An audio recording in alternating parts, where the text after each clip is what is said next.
Hi friends, this is David Schaefer with Featherman Equipment, and I'm here at the 2024 the Homestead Festival at Hardison Mill with Rory Feek and his amazing demo, which we love to do. We have a lot of fun, and a lot of people give us great feedback for it.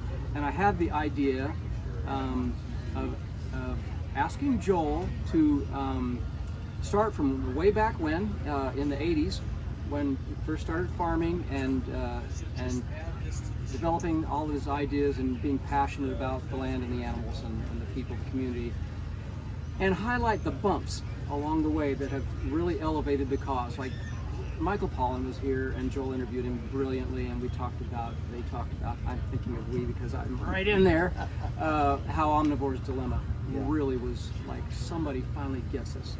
And then not too long after that, grass-fed became a household word. Those are a couple of the bumps that I think of, but and every one of your books was a bump on a certain level, some a lot more than others. But I just thought if you could kind of brainstorm through that, bring us right up to today, and then boldly leap into the future with some of the possible bumps that we could be looking at, because a lot of people are reaching out to you and you're in the know about all these things.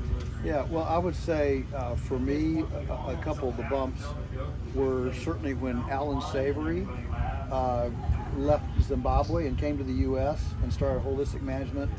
That was certainly a bump in the overall understanding, and it truly penetrated the the farming community with his ideas.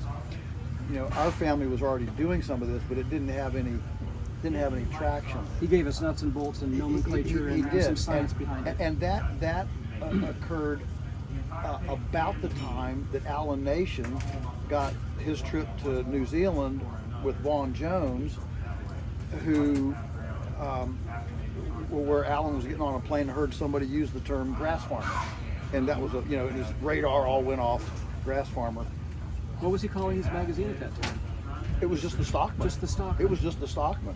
Uh-huh. Yeah, and so when he went to New Zealand and drank the grass farming, Kool-Aid, yeah, and came back and changed it to Stockman Grass Farmer. Well, now we had, between holistic management and Stockman, there were national presences, national conduits of information that then you can coalesce a tribe around. Yeah, I mean, you can't coalesce a tribe if you don't have a chief. If Alan you don't had have some great conferences back then. Yes, absolutely, and started. So in 1980, I'm trying to think here, probably 1989 was the first National Stockman Grass Farmer Conference, and so that really gave us a rallying point, and so then it certainly gave me a megaphone, if you will. Yeah.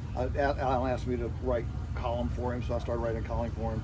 And then came Pasture Poultry Profits I did the manual in 1991. The chicken tractor manual. The little Pasture Poultry manual. Got my copy, $14. Right. Sold through Stockman Grass Farmer, and that was certainly a bump in this arena. Yep. And then out of that, 2 years later, Polson with Heifer Project International, convened a group of us and launched American Pasture Poultry Producers Association. Yep. Now we had a brand, we had a trade organization. That was at Ron Mocker's Missouri, what do you call that? The Small Farm Today conference in Columbia, Missouri. I was there. Yeah, and that really. So now we had a mouthpiece. We had a couple of tribal chiefs, if you will, and now we had a vocational trade encouragement. And those were big, and so now we're up through the 90s, and now 2006. When did Pasture Poultry Profit? The book was 93. Yeah. Alan, so the manual was out for 2 years, and Alan came to me. He said, "Look," he said, "this thing's got traction." Alan was always way out. Such a visionary. And he said, "This thing's got traction. You need to actually turn it into a book." And he was so gracious. He said, We'll publish it for you. We'll coach you through self-publishing if you want. I mean, he just had no monetary anything. And when I looked at the figures, once an entrepreneur, always an entrepreneur. I said, well, we'll self-publish because the difference is, $10 a book. Yeah. And I didn't expect it. I didn't think it would sell, that many. And so I want to have my margin higher. It's not going to be that many. So anyway, we did that. So that was '93, and then Salad Bar Beef came in '95. You Can Farm in '97, and all of those. You Can Farm is our big one. It looks like a couple of these latest ones. These Homestead books might eclipse it. Really? But You Can Farm and Pasture Poultry Profits are neck and neck, and still selling well. After however many years. I remember you saying that most books have a 10-year, but a 10-year lifespan. But the Pasture Poultry Profits was just like and steady. it's The selling same thing as with many. You Can Farm. Yeah, same thing. It's selling as many today as it was back then. Here, 30 years later. So and so that brings us up to early 2000. You had Y2K, and that certainly made a lot of preppers. A lot of preppers came, to self-reliance and that sort of thing at Y2K. Then 2006 is Omnivore's Dilemma. Actually, about 2004 is Power Steer. And Alan Nation and Michael Pollan met. They met. I'm not sure personally, but on phone call, and that was a synergistic thing. You had this New York Times food writer and this visionary grass farming guy, and they get together, and so Michael came and visited us. Then you had Omnivore's Dilemma in 2006. Well, you had Power Steer, which really launched the grass-finished beef movement, and then you had Omnivore's Dilemma, which just took it to another level, which then spawned Food Inc. So those were those really elevated your. Well, they elevated the national awareness of the thing. I mean, there were just a handful of us in the country. I mean, that's why Michael ended up at our place, was because he Googled grass-finished beef, and there were only 6 names in the pot. Yep. And we were on the East Coast. He was on the East Coast, so he's easy to get to. Yeah. And so then you have Joe Robinson's Eat Wild website that then began putting on electronic search engine to be able to find these, and it's grown to several thousand now. So that brings us up through the 2000 into 2010, 2011, 12, and don't underestimate your capacity to. I mean, you came along then to equip startups, and that was a huge thing. Suddenly now you didn't have to buy a $10,000 picker; you could get a $1,000 picker, and that dropping that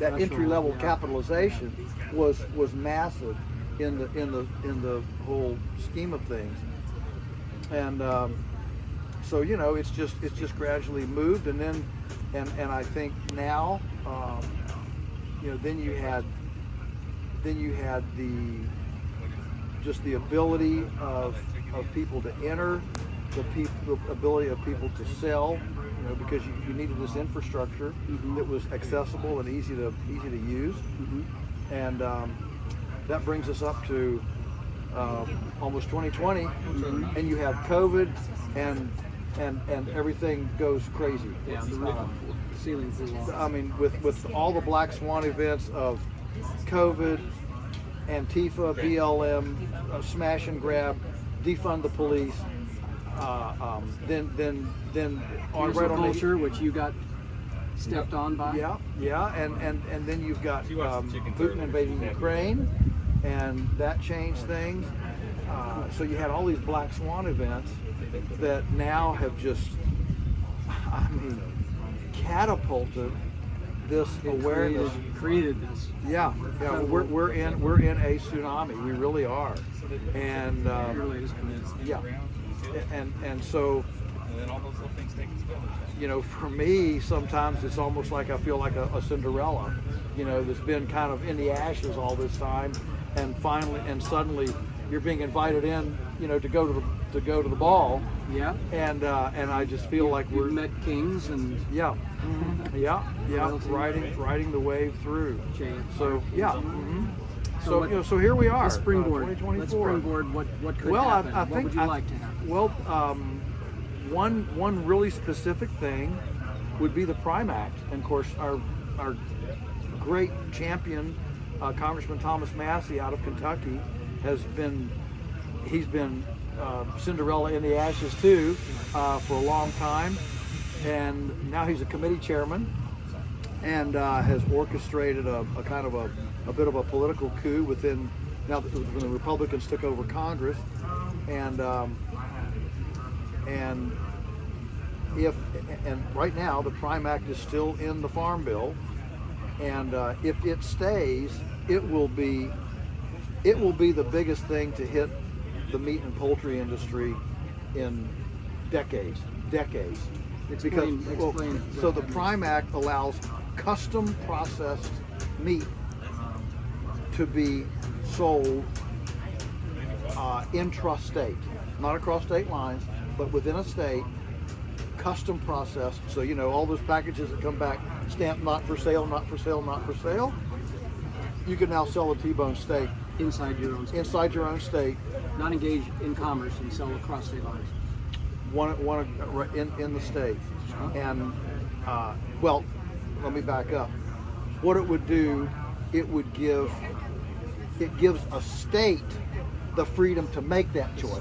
It doesn't guarantee. Yeah. So if a state doesn't want to allow it, then it can't. But at least it brings that battle to a state level instead of a federal level, and that's a game changer. That's all we want. Yeah, it's a game changer, because then it'll be like the raw milk. I mean, look at what's happened to raw milk. You know, 40 years ago, there were a handful, fewer than 10 states that allowed sale of raw milk, and now I think it's 48 of the 50. In some form, even if it's pet food, but in some form allow the sale of raw milk. A lot of battlegrounds. That's where we are. There are, and so that's been a hard fought, trajectory, but it's moved positively, and science is starting to catch up with us now. You know, we can now detect things. We have strips to detect bacteria.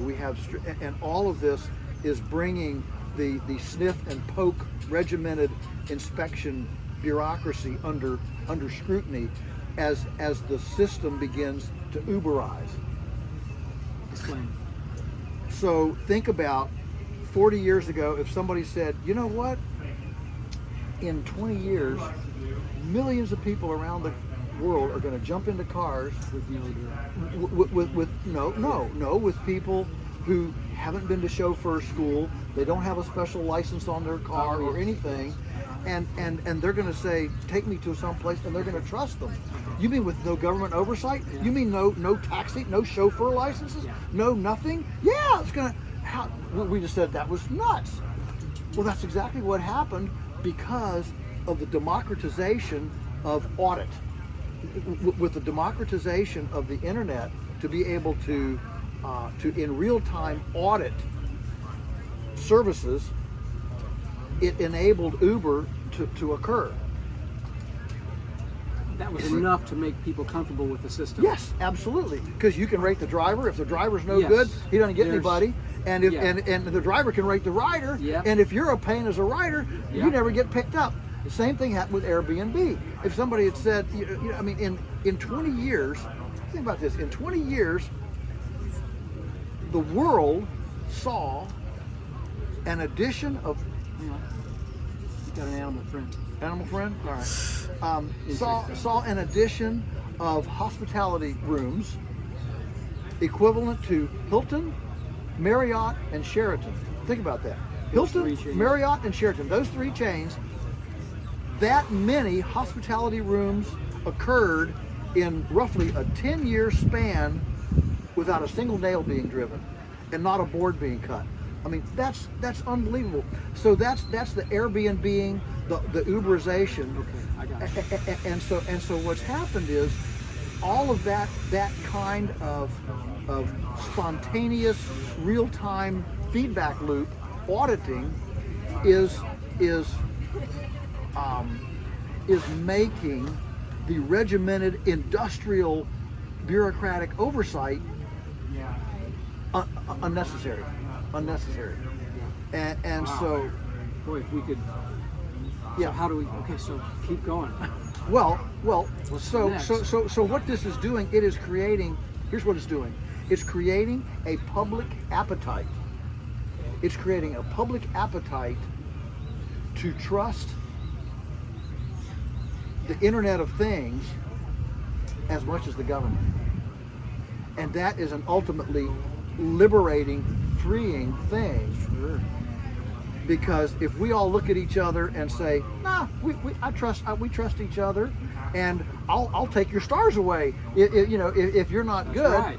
suddenly a bureaucrat doesn't have to be involved in that transaction. The homeschool movement, the homestead movement, all of this is giving an appetite. I mean, 20 years ago, I mean, I've talked to people here at the fair.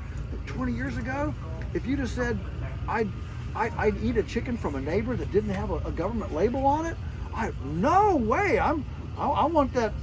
Now the government label's the bad guys, and that is a complete cultural inversion that has been enabled by the democratization of the free transfer of information. See, that was the way things were handled 500 years ago, when the butcher, the baker, and the candlestick maker lived in the village, and everybody knew who the charlatans were and who they, because they went to church together, they played teams, they lived nearby.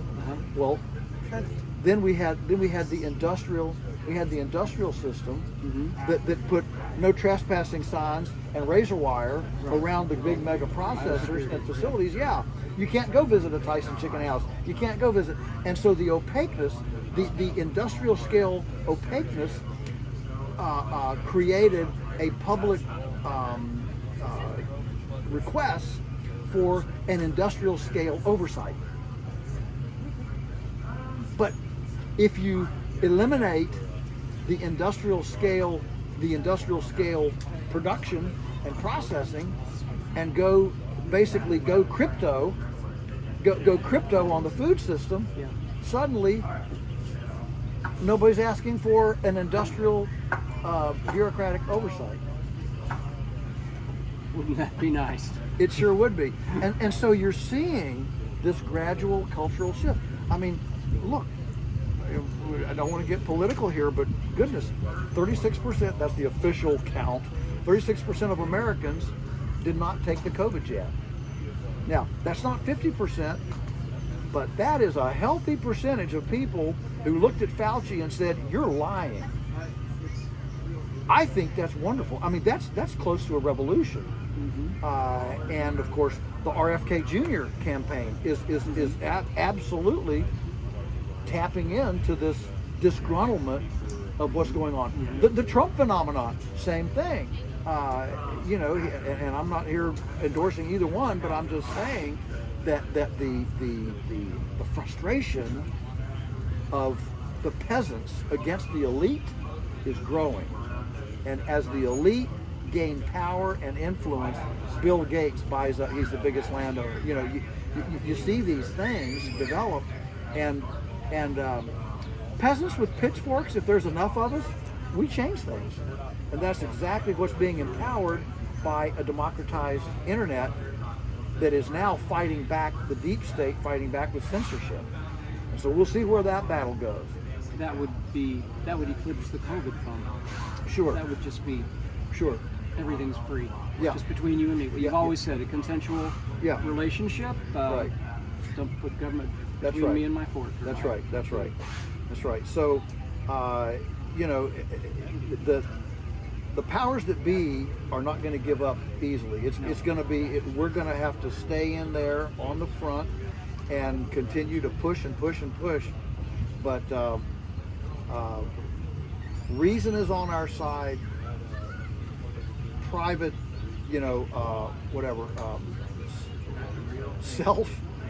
self-interest is on our side, and individual sovereignty is on our side. We have a lot of things things on our side, and as the other side becomes more and more obscene, tyrannical, it just fuels us. So, for example, the Farm Bill right now has both the Prime Act in it and mandatory national animal identification. Again, we thought we defeated it 10 years ago, and here it is again, and it's in there. So we'll see where that battle goes. So that's the that's what happens on the disturbing edge of societal evolution. Is you start seeing antithetical things at the same time. And before it was just NAIS. There was no Prime Act. Now there's a Prime Act, a freedom thing offsetting a tyranny thing. And that indicates societal evolution. You're a student of history. Do you see historical precedents that could be compared to where we are right now with this schism, this dichotomy of things, tyranny and freedom? Well, 1776 would be one. I mean, when that started, it was not the United States ones. The revolutionaries were not the majority, and so it took some time, but gradually, they won over the other side, and I think, and that's why, David. That's why I don't say that the folks who are doing the NIIS or whatever, Bill Gates, whatever. What's NIIS? National Animal Identification. The RFDI. Radio frequency identification tags in cattle, but also on chickens and everything, basically. It's hard to ear tag a chicken. Well, what they do, they would use leg bands, but the problem is that the big operations, Tyson, Purdue, Cargill, they only have to tag a flock. Right, one bird in a person like me would have to tag every single bird, and so that's where you get this incredible scale prejudice. No, it just can't. But maybe the more ridiculous it gets, the closer we get to tipping the domino. That's the thing. That's the thing. As Soylent Green continues to take over. I mean, we heard Michael Pollan yesterday. It was really interesting to hear him talk about, in the last literally 2 to 3 years, the science starting to push back against ultra processed food. Yes. That was new to me. Yes. Well, I mean, I'm aware of ultra processed food, but to hear him now, he's writing about it. He's talking about when Michael. Here's the thing. When Michael's megaphone goes, it's going to become a known thing in the culture. When I say it, it's nothing. Oh, that's not true. When Michael says it, it's something. And so I was real excited to hear him finger the science showing the depravity, if you will, of ultra processed food. That's good. That's one of the reasons why when you came here with him, I asked about academia. And I love that he said, academia is more with me than you'd think. It's the land grants that have been spoon-fed by the industrial complex. One of the questions that I didn't ask, I had on my list and I didn't run out of time to get them all, was over your career, your writing career, who have been your friends and who have been your antagonists? Well, and he said Farm Bureau. He said Farm Bureau Federation was number one antagonist. And I would have to agree with that. In my experience, it's been the same thing. National Cattlemen Beef Association, they're right up there as all well. Those guys getting checkoffs to keep status quo. Yeah, the pork checkoff program. All of these guys, they're that's the their control that's and the no change. Yeah, that's right. They're not us. Wow, Joel, this is really. I got more than my money's worth with you, as I always do. Oh wait, I didn't spend any money. Thanks for your time. Any Oh, you gave me a hat. Cap You gave me a Cross. hat a few years ago. Yeah, that was a long time ago. I probably owe you another hat. Look at this. Everybody's. I know, that's a collector's item. This is the Model T, man. I designed that logo. Renee I did that in designed the that back logo. seat of the truck. Oh wow, right. that's Yeah, cool. Yeah, that's right. Yeah, My good. marketing guru. Well, it's always an honor to visit with you, David. Thank you so much for your we time. never spend as much time together as I'd like, so that's where we are. That's me too. Maybe I'll move out to the Shenandoah Valley still. There you go. Yeah. Thanks a lot, Joel. You're welcome. Appreciate it. Thank you.